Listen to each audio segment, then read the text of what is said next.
Good afternoon, ladies and gentlemen. Welcome to Regulation Violation Part number 3, where we are busy discussing the Bylaw 5, which is the standard installation specification for alarm systems in residential, commercial, retail, and industrial applications. Now, ladies and gentlemen, for those of you who were not here last week when we did Regulation Violation Part number 2, just a quick overview of what it's about. Um, I had some customers saying that they're battling to claim for damages on their security systems from the insurance. And the reason thereto is that the system is not compliant to the regulations. So I've decided that I'm going to start online workshops and we are going to be discussing these kind of things. Now, ladies and gentlemen, if you have any questions, please wait until the end of the presentation. We've got quite a bit of information that we need to discuss. There's a couple of slides that we need to go through. So, ladies and gentlemen, please leave your questions for afterwards. All right. So let us waste no further time. Let's dive right into it. As usual, before we start, couple of disclaimers. First of all pictures used in this presentation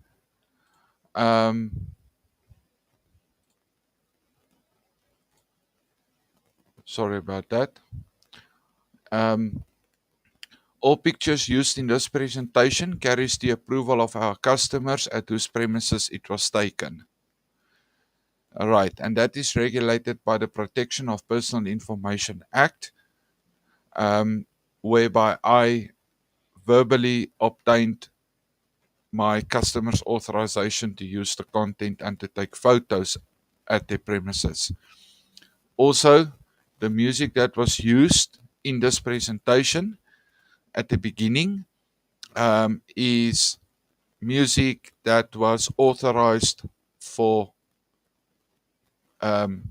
entertainment purposes only. All right. Regulations used for explanation purposes in whole was verbally authorized by the regulatory body on a recorded phone call. So there is evidence that we have obtained authorization to discuss the regulations with the people out there and to perform our installations there too. Okay. Number 3, this presentation in its entirety is not based on my personal interpretation, but on actual and factual evident content. So we are not going to look this from our perspective or from an experience perspective. We're going to look at this from the regulation perspective as it is standing in the regulations. That is how we're going to discuss it. This content is copyright protected and merely purposed for information purposes only. It may not be extracted from the presentation for marketing, redistribution, social media sharing, public exploitation, or any other purposes. Okay? And then also, all the content of the presentation was obtained from actual and physical locations and not internet content. All right. So the images used in this presentation was not downloaded from the internet. Okay. I either designed it myself or in terms of photos, it was taken at physical locations. All right. Ladies and gentlemen, that is what we're going to be looking at today. You guys are more than welcome to grab a pen and paper, make notes, write down your questions, whatever. But guys, remember what I said. I don't want people coming afterwards and telling me, yeah, but I need to have this and I need to have this. This is not about me. This is not about my company. This is about your benefit. All right. This is for your information because at the end of the day, you will be the one that will be advantages in the sense of when you obtain this information and you get body that can apply it, your claims will not be repudiated from your insurance, your claims will be approved and you'll be paid out. So you are the one that's going to benefit from this. Not me, not my company. All right. So please, no bad comments. It's and this again is not based on the fact that I think I'm clever, I know it all. I'm just as stupid as anyone else in certain cases. Okay, I don't know it all. So this is merely on what is currently being regulated. All right. All right. So, ladies and gentlemen, um, last week we discussed Section 5 of the Bylaw 5. And as I've said, the Bylaw 5 is the standard installation specification for intruder alarm systems for residential, commercial, retail, and industrial installations. Okay. So last week we discussed section section 4 and a part of section 5. Right. Now today we're going to continue with section 5. Okay. Section 5 is the equipment requirement. Last week we discussed hardwired. Now today we're going to focus on the power supply equipment, and then the audible sounders, and we're going to continue from there on. As I said last week, ladies and gentlemen, I'll say it again. The regulations that I discuss on this workshop is only the most common regulations. So if you have a system which is, and there's something that's not being discussed here, please ask me at the end of the presentation where there will be a questions and answer session and we will handle it from there. All right. Okay, so let's have a look at the equipment requirement.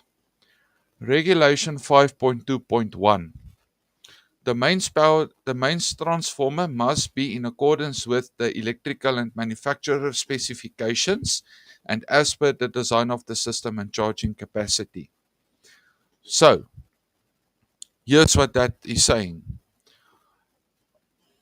On the left, I've got a IDS X64 panel. I know that that is a 24 volt DC system. So I cannot go and use a Securiprot power supply with that controller. Why? Because that power supply has not been manufactured to power the IDS X64. Okay? So if you have a IDS X64 system, which is a 24 volt DC system, you cannot use any other system other than the specified power supply manufactured by IDS. Okay, so essentially what I'm saying is, if you've got a let's say a DSC system, that's a 16 volt alternating current system, or IDS 805 system, or a Texacom Premier 412 alarm system that is a 16-volt alternating current system, you need to use that particular manufacturer's power supply. Or like here, if you use IDS X64, which is a 24-volt direct current system, you need to use the associated power supply. Because if you don't, then you're violating regulation 5.2.1. Okay? If something happened to your power supply and you want to have a temporary fix, you can use an alternative means of power supply. But in order for you to be compliant, you have to use that specific power supply that was manufactured for that particular system. And again, it's not me that says that, it's the regulations. Just excuse me a bit.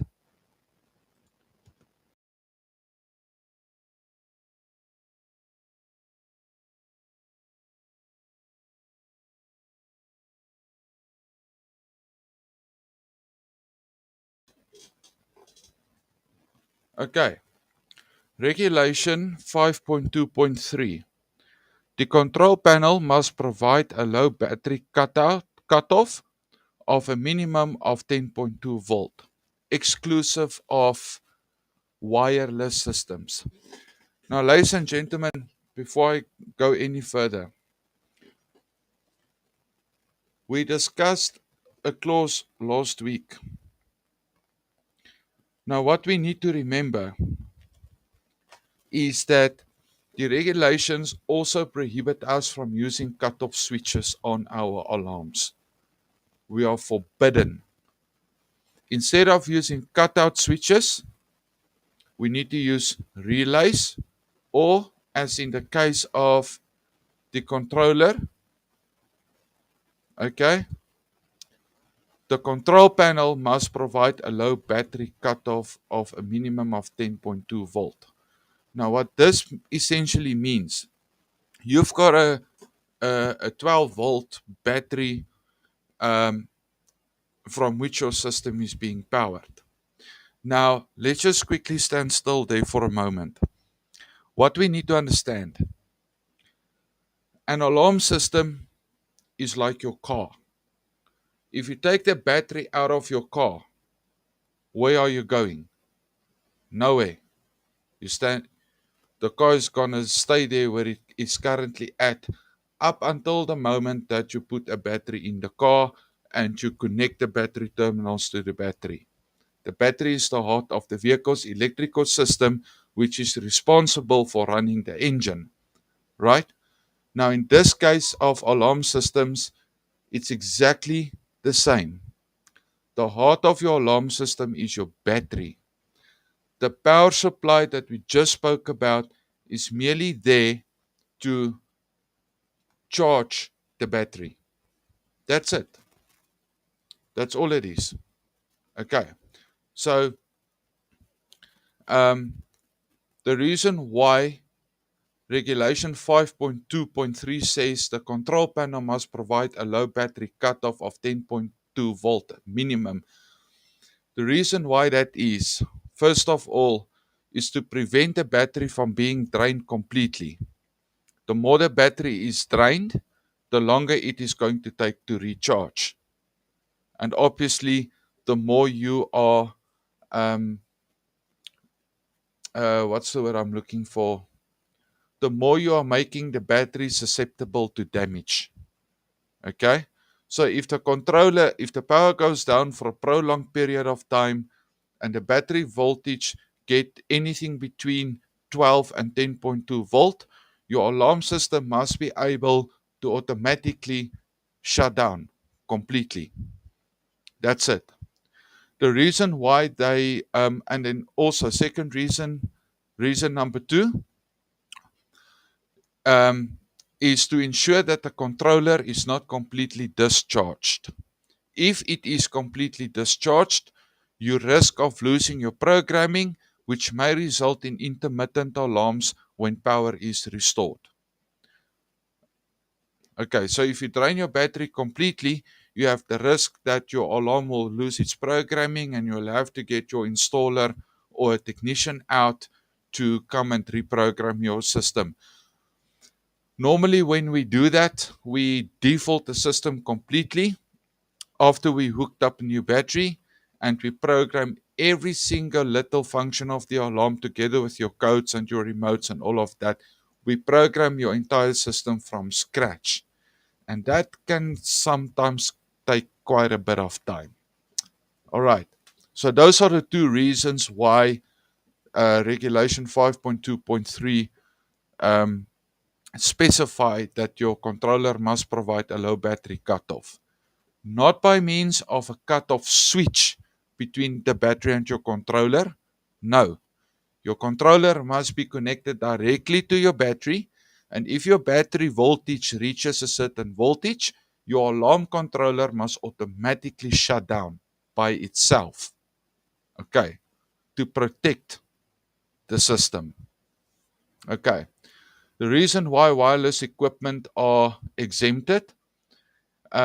Wireless systems are exempted from this regulation as the detectors are not powered from the controller, rather from their own batteries. We need to remember that. Wireless detectors have batteries. Okay. Wireless detectors will only be supervised according to the power saving mode selected, if applicable. Okay. So when you buy, for instance, a wireless indoor passive, for example, some of them has got a setting for power saving mode of some of them are 5 seconds and some of them are 2 minutes. Now what happens is the detector will cycle through its power saving mode. Okay, so if it goes into power saving mode, let's say for example 2 minutes, right, then and it comes out of the power saving mode, it will supervise with the alarm system bi-directionally and let the system know that the detector is still active. Okay. And only when the system has been armed in any of its profiles.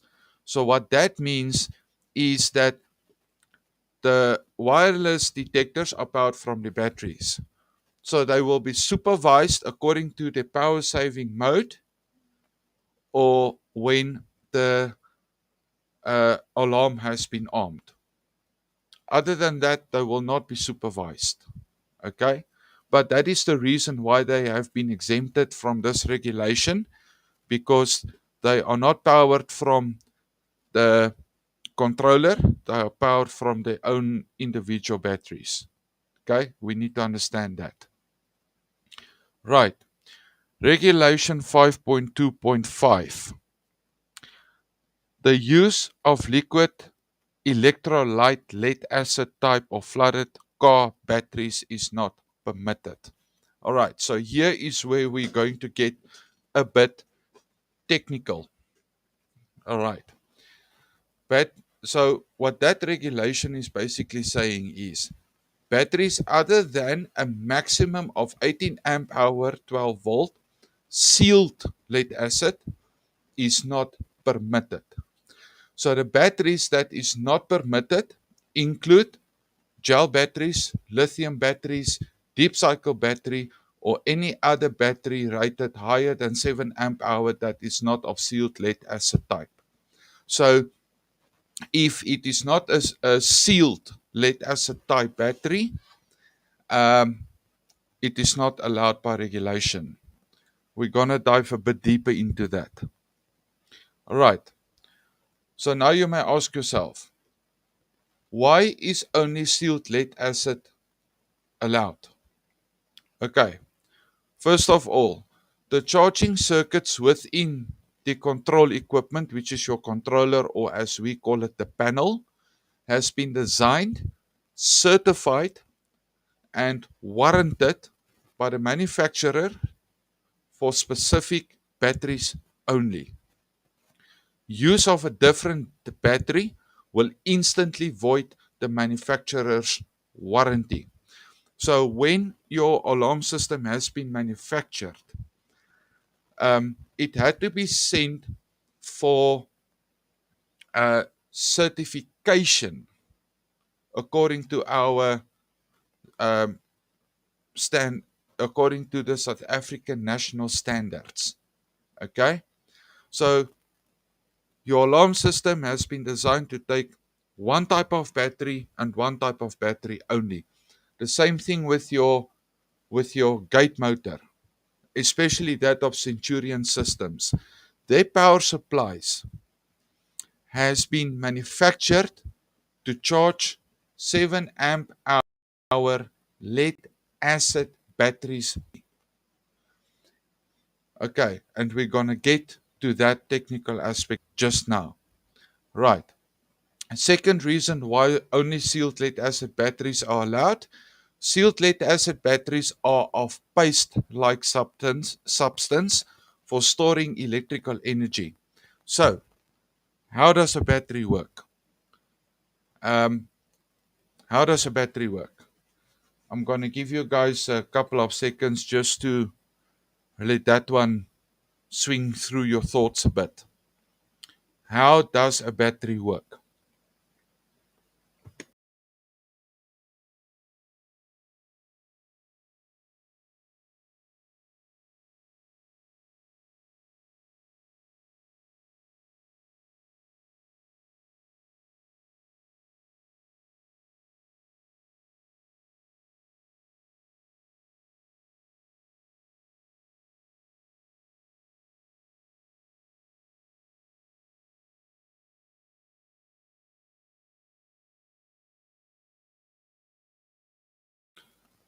Right.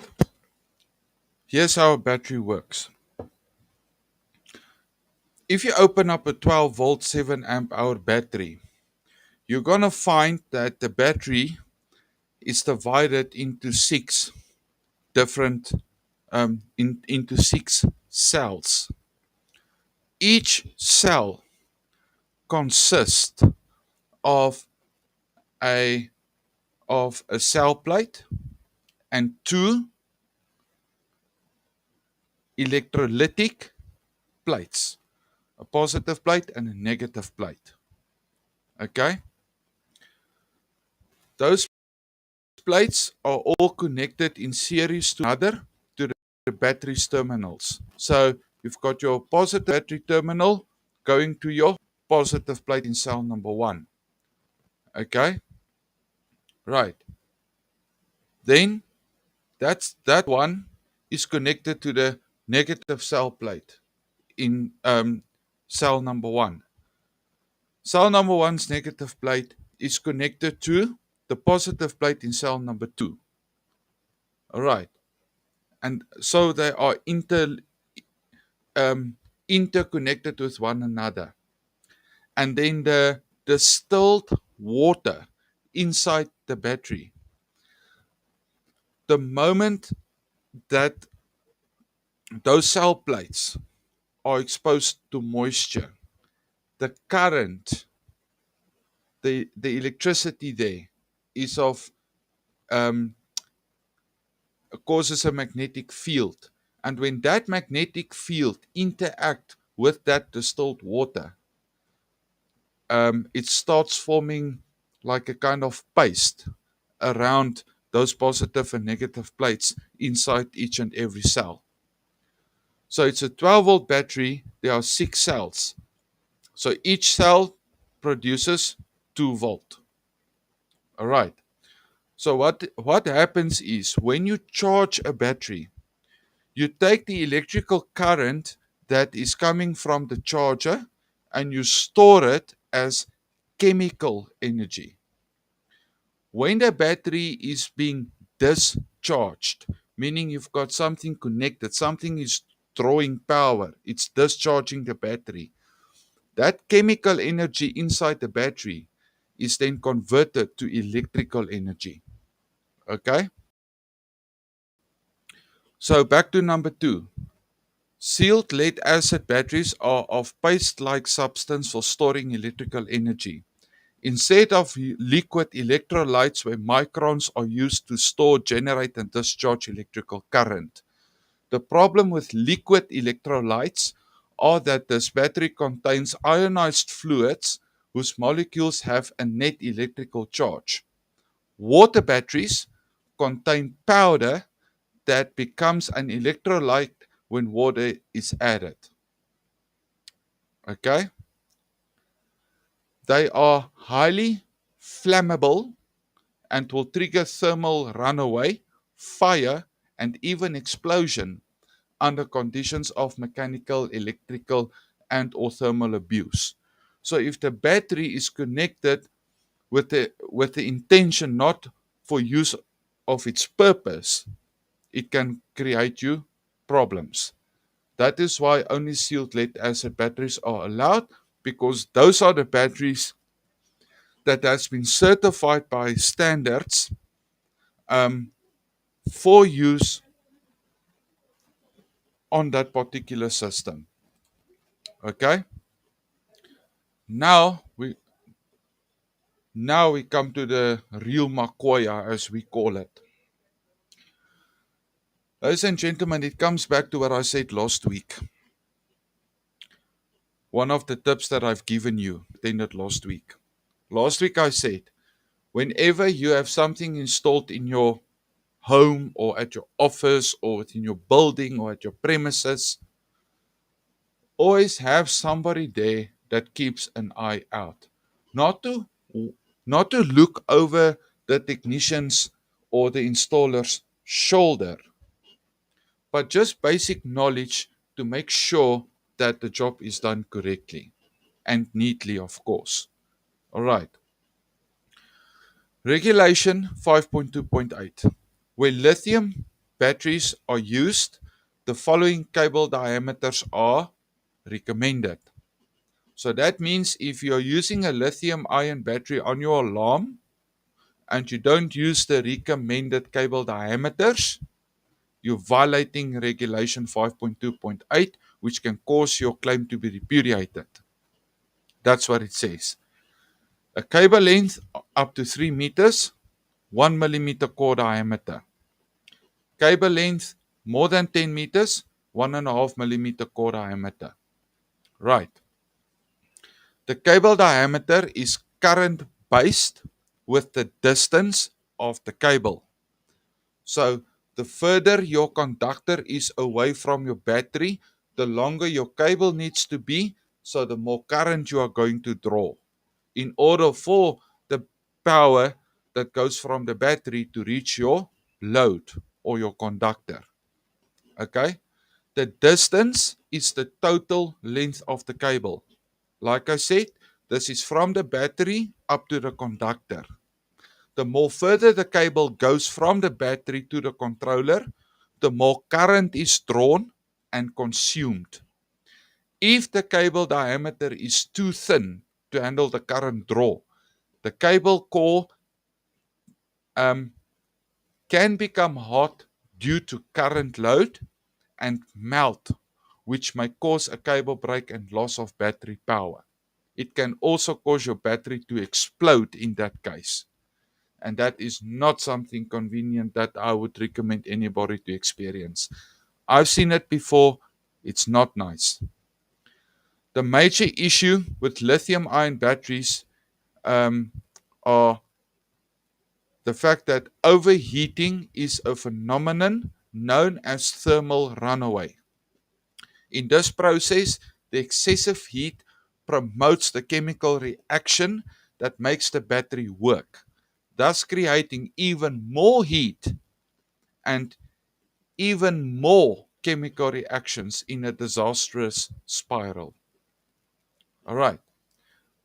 That is why it is important that if you use a lithium ion battery, you use the correct cable. Right. Next. Here comes the real Makoya. Regulation 5.2.10. The cable from the transformer to the control panel must have a minimum core diameter of 0.5 millimeter. Now again, some technical stuff here. We all know that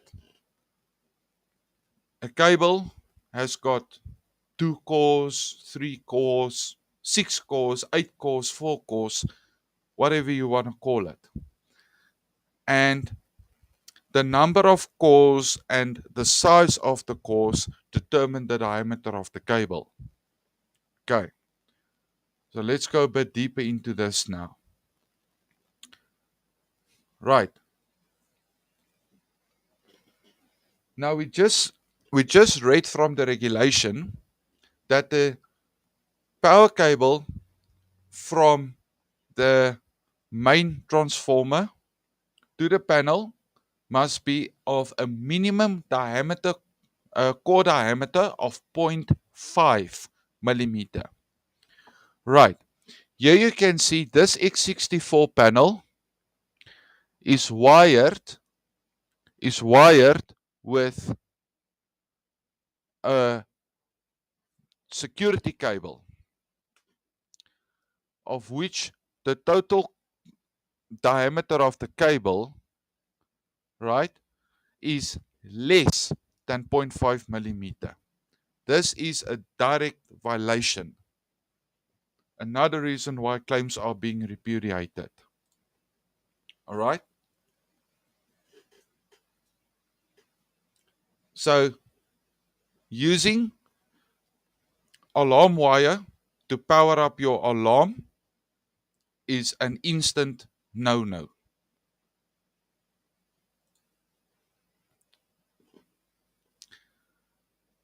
Here is what it is supposed to be looking like.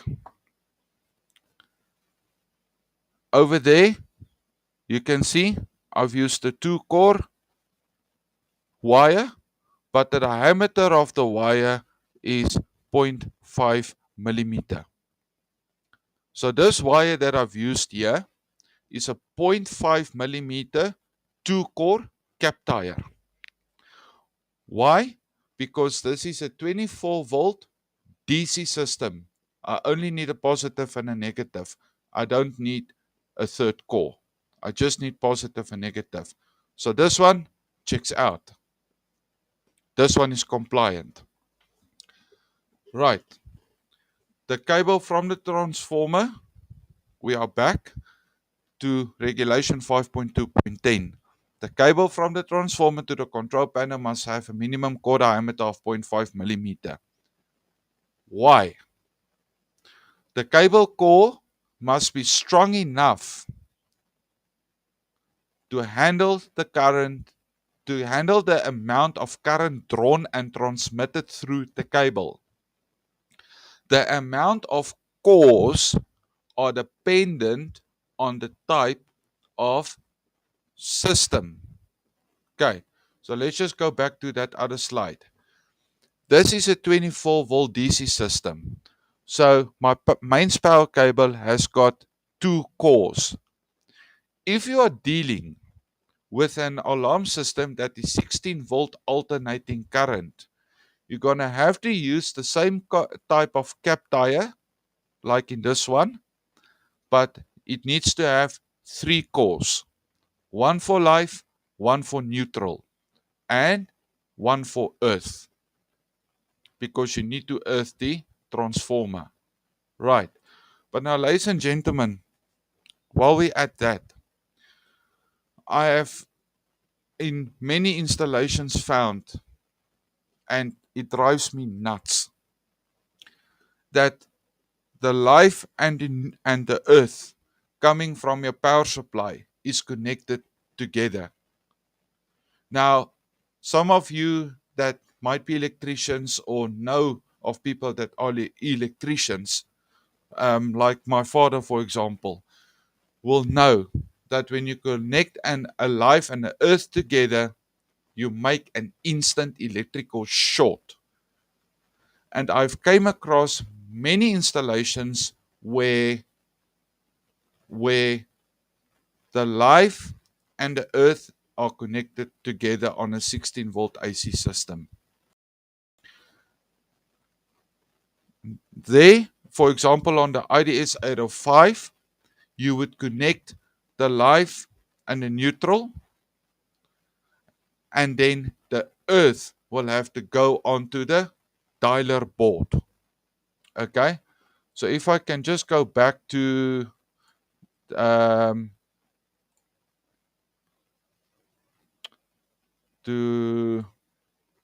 this other one again. Just quickly want to see where it is.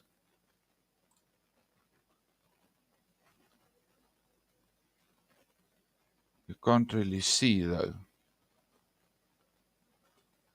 There you can see it almost.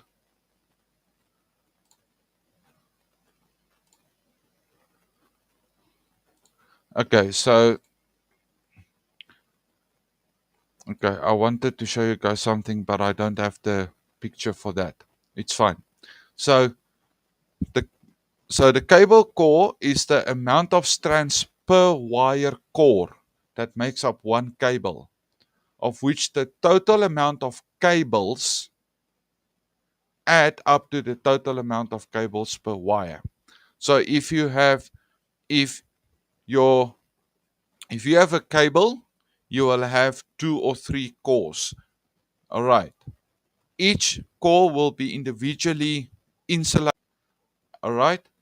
And that total amount of cores will obviously make up the entire cable. That's basically what I'm saying there. And your cable must be strong enough to handle the amount of current drawn and transmitted through the cable. Okay. I'm going to give you some explanations on that. So what we commonly find is that 4 or 6 core security cable is being used, like in this case, for example. There's the security cable there. It's not allowed. Okay, it's not allowed. It is communication cable, not electrical cable. It's used for the main purpose of having the detectors communicate with the alarm controller. Now, some of you are going to ask me, but John, it carries power to the passives as well. Yes, it does, but it does so for its purpose on low voltage. Okay, so it's a low voltage communication cable. It's not an electrical mains cable. That's the difference. And the reason why that is because that the cores are not heat resistant. In case of fire, this cable will produce a large amount of black smoke. Second reason, the cores are low voltage. Use them on main supply is an electrical fire risk due to current draw. South African National Standard 10142. There I gave you the reference. Reason number 3, the cable cores are too thin. Heat can cause the sheaths to melt easily, allowing the cores to touch and short one another. So this is why 4-core or 6-core security communication cable is not allowed on the main power of your alarm system. That is why. All right. That's why you need to use a mains cable. In other words, a cable specifically used for electrical purposes that's got a minimum diameter of 0.5 millimeter. So a 0.5 millimeter cable can carry electrical current up to 5 amps. If it's a 0.75 millimeter core diameter, the cable can accommodate up to 7.5 amps of current. If it's a 1.5 millimeter cable, then the cable can handle up to 15 amp of current. That's the relationship. That's why that is very important, extremely important. Okay.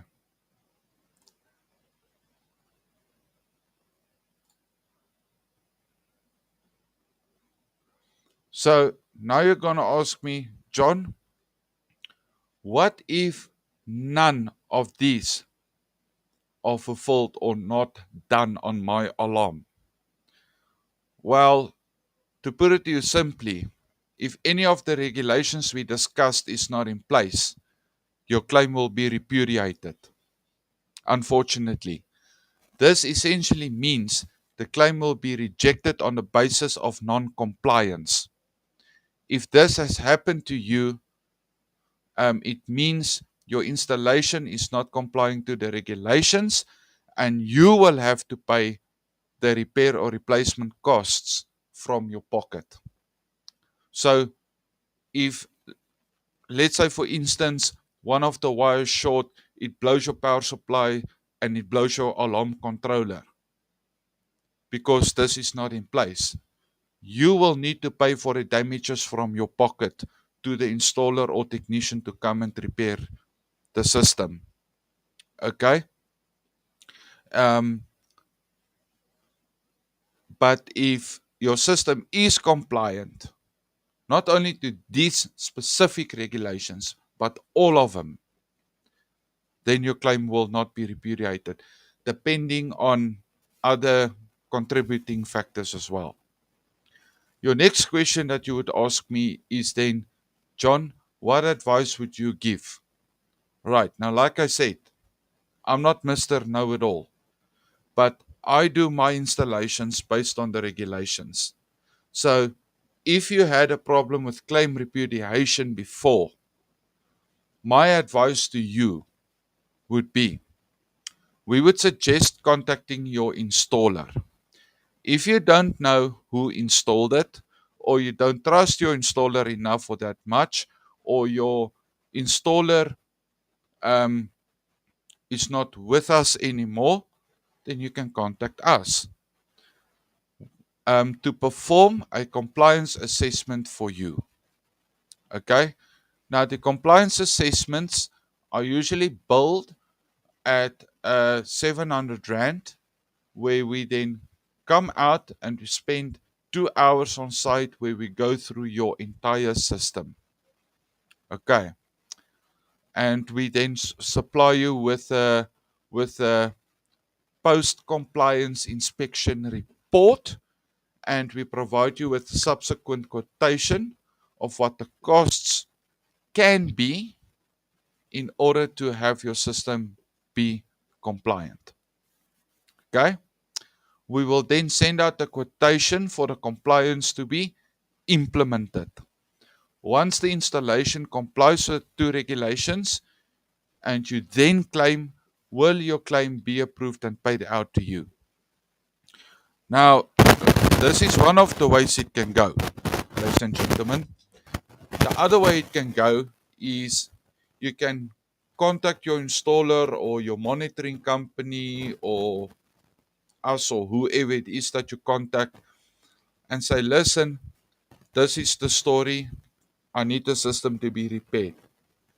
Okay. Now we come out, we do the quote, you're like, holy smoke, I don't have that amount of money.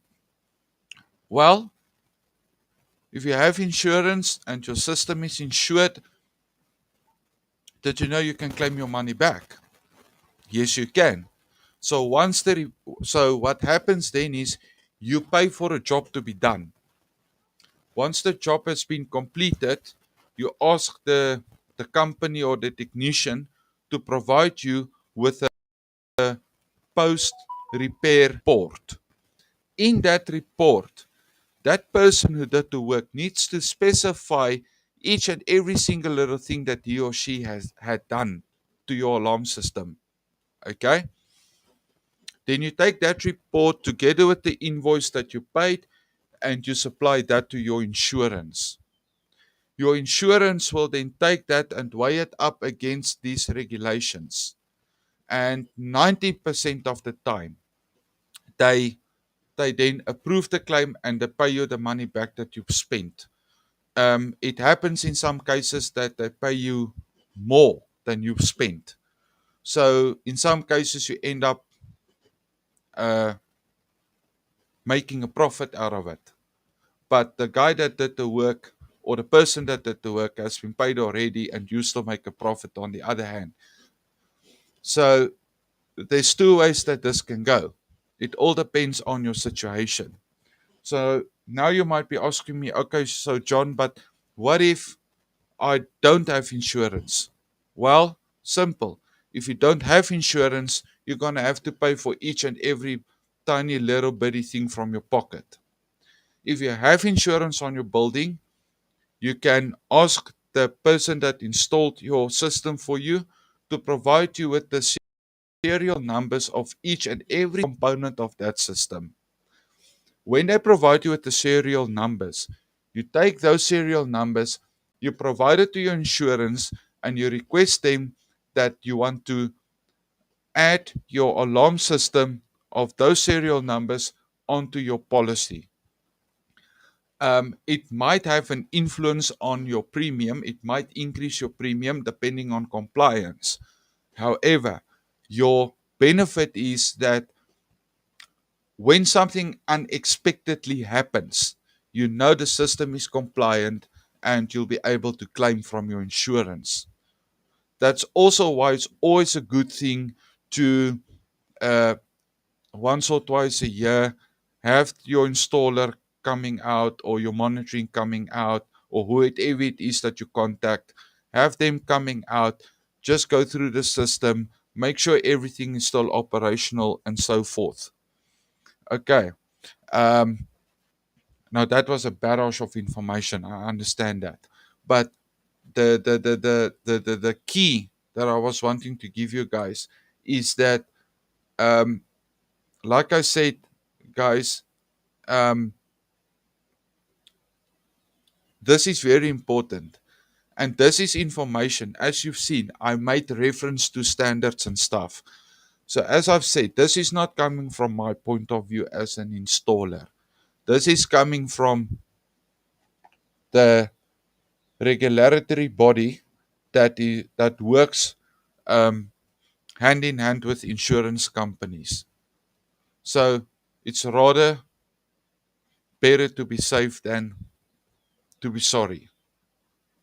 All right. So if your system is not compliant or you're not sure whether it is compliant, the best option is have your have the person or your monitoring company who installed it contact your installer, ask them, listen, I need to have a um, I need to have a compliance assessment done on my alarm system, in this case for insurance purposes. Okay, here's the key. As was confirmed on that recorded phone call that I talked about in the disclaimer, the installer does not necessarily have to be a member of that regulatory body. The key is that your system is compliant. Because if your system is compliant, then you will be able to claim from your insurance for anything that's done on your alarm system. The difference between the installer being a member of the regulatory body or not being a member of the regulatory body is that that person can, after installation, provide you with a certificate of compliance to prove to your insurance that this system has been installed, there is the COC, and they won't have a problem with processing your claims. But if the installer is not a member of the regulatory body and the system has been installed according to regulation, the insurance company will take all of the information you and the person who worked on the alarm system supplied. They will take all of that information and they'll weigh it up against the regulations at their discretion to determine whether they're going to approve your claim or not. All right, so ladies and gentlemen, this is exactly why this is very important. All right. But like I said, there are a boatload of other regulations in the Bylaw 5. But in these 3 episodes, we basically just covered the basics. Okay. So next week, we're going to close off the Bylaw 5 and we're going to look at Section 3 of the Bylaw 5, which is the risk assessment and planning. And then also Section 4, which is the general requirement. All right. If you've missed, um, the previous 2 workshops, feel free to let us know. We'll be more than happy to send them to you or get them to you at our earliest convenience. You can make use of our office number there to contact us. Then I've given you my cell phone number there. That is for after hours emergencies or call outs only. I've given you an email address there. And ladies and gentlemen, if you have not yet followed our Facebook page, please do so. Also our YouTube channel. We are also on TikTok. We are on Twitter. We are on Instagram. We've got a WhatsApp channel as well. And then also remember to check out our website. Okay, so ladies and gentlemen, that wraps it up for today for the Bylaw 5. Like I said, next week, Sunday, 5 o'clock, we're going to be back. We're going to be discussing Section 3, Risk Assessment and Planning, and Section 4, which is the general requirement of the Bylaw 5. And that is then going to wrap up the entire series for the Bylaw 5. All right. So, guys, like I said, if you guys have any questions or anything like that, feel free to let us know. Put it for us there in the comments. We are waiting for it. Otherwise, you can use the contact details on the screen there. I am going to open up the chat and let you guys ask some questions. I'll give it about 5 minutes or so for the questions to come through. I have I've just opened up the chats there on my side. So if you guys have any questions or whatsoever on what we have just discussed, you can let us know. And I'll be happy to answer your questions. Those that I can answer. But guys, remember, next week we are back to finalize the Bylaw 5. So please tell your friends and family about this, ladies and gents, and we're looking forward to seeing you. If you guys feel that you have been educated, as we call it, please, ladies and gentlemen, don't be afraid. If you want to voluntarily contribute towards this work that I do here, as it is a lot of work to prepare for, and you want to give me something, you can do so by sending me stars on Facebook. And then I've just put on the screen the my banking details. If you want to contribute, Remember to follow us on YouTube, TikTok, Instagram, Facebook. Join our YouTube channel or join our WhatsApp channel. And we will see you guys next week, same time, same place. You guys have a blessed day.